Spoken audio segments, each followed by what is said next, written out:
Bonjour à tous et bienvenue à notre rencontre pour partager la parole de Dieu. Il est très important que nous puissions bien comprendre le temps que nous vivons là où nous sommes. Et aujourd'hui, le thème que j'aimerais partager avec vous réside dans une question très importante pour chacun de nous. Notre Église adventiste du septième jour. Quand l'Église oublie pourquoi elle existe. Une Église tourner vers l'extérieur. C'est là la mission importante, la mission première. Redécouvrir la raison d'être de l'Église. Notre texte de base se trouve dans Jean 17, verset 18. Comme tu m'as envoyé dans le monde, je les ai envoyés dans le monde. Jean 17, verset 18. Il existe un danger subtil qui menace parfois l'Église. Oubliez pourquoi elle existe.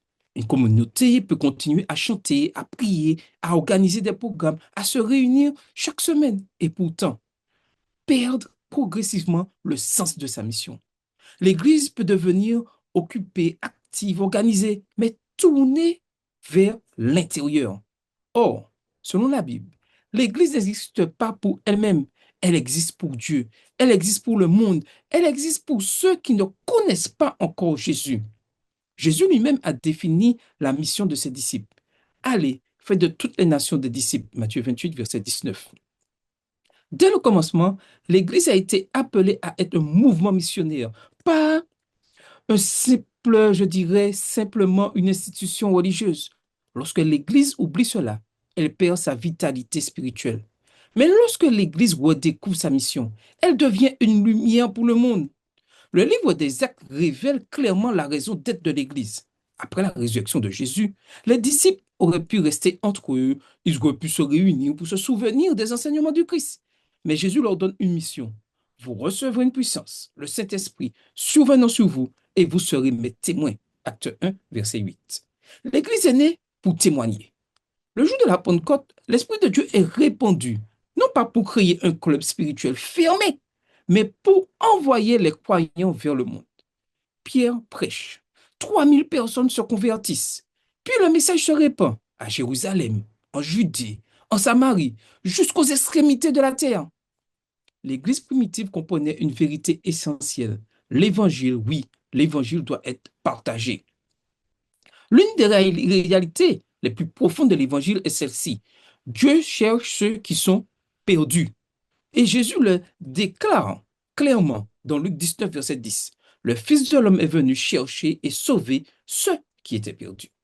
Jésus n'a pas passé la majorité de son temps avec les religieux installés dans leur confort spirituel. Non, il allait vers les pécheurs, les exclus, les malades, les rejetés. Il mangeait avec eux, il parlait avec eux, il leur révélait l'amour de Dieu.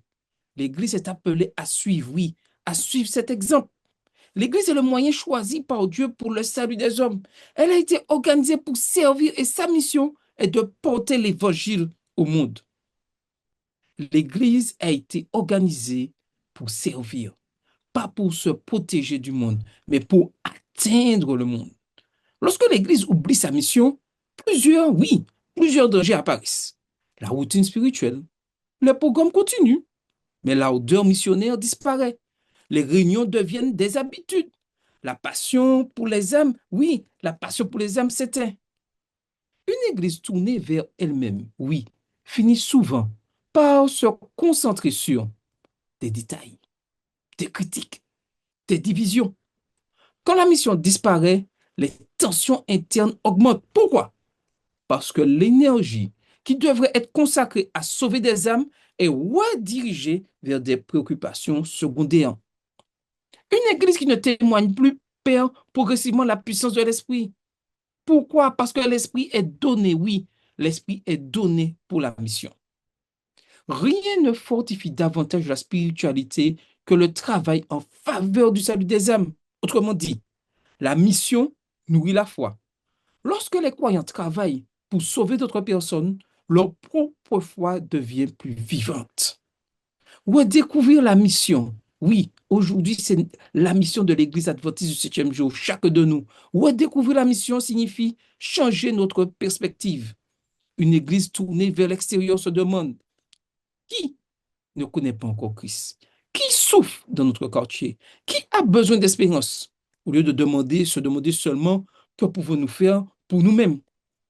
Elle se demande, comment pouvons-nous servir? La Bible dit, voyant les foules, il fut ému de compassion pour elles. Matthieu 9, verset 36. Le cœur de Jésus battait pour les personnes perdues. Une église qui suit Jésus développera, oui, le même regard.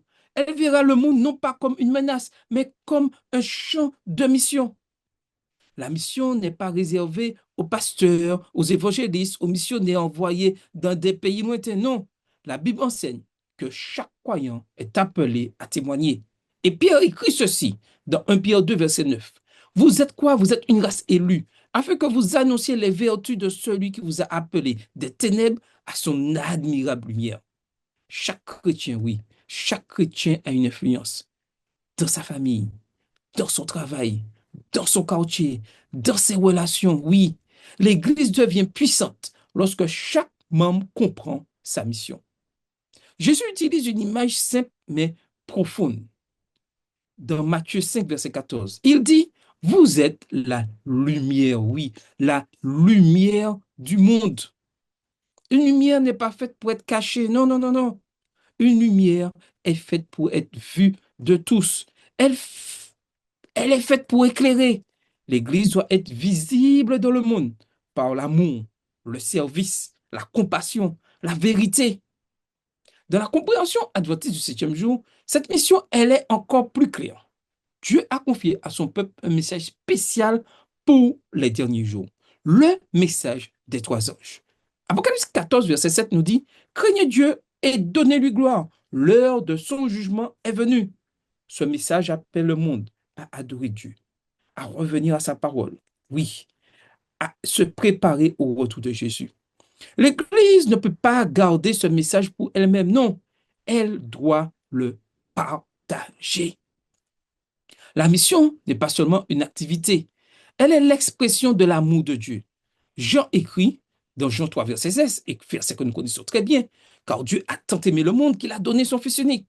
Si Dieu aime le monde, l'Église doit aussi aimer le monde. Cela ne signifie pas accepter le péché. Cela signifie aimer les personnes comme Jésus les aime.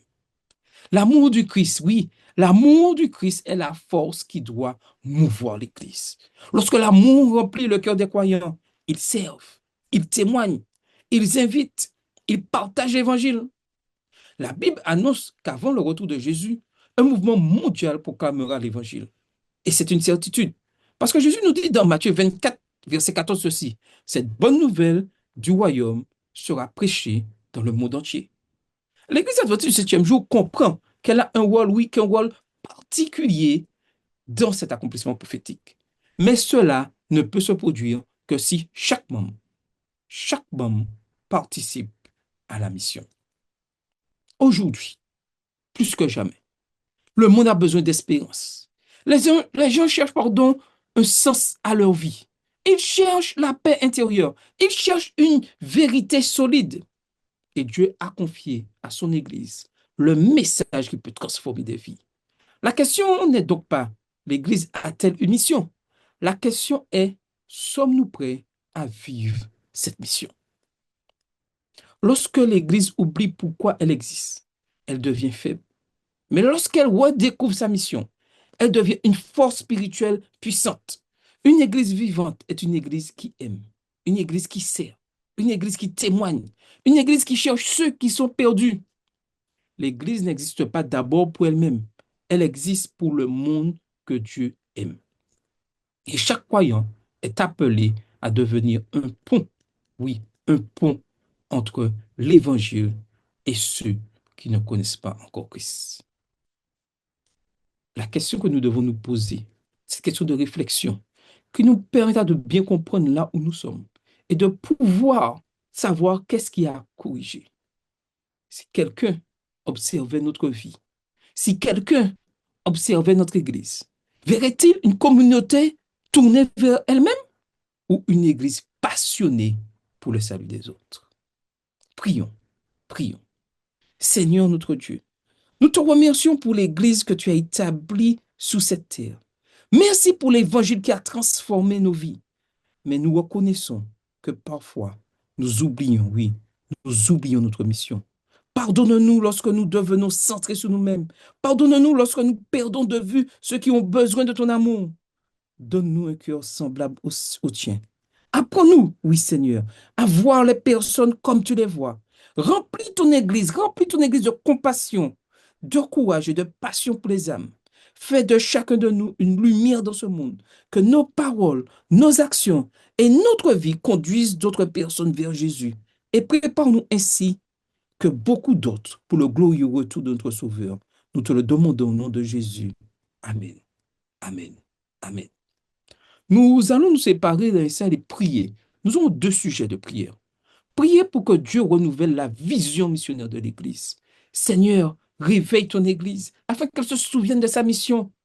Demandons à Dieu de délivrer son Église d'une vision centrée sur elle-même et de lui redonner la passion de partager l'Évangile avec le monde.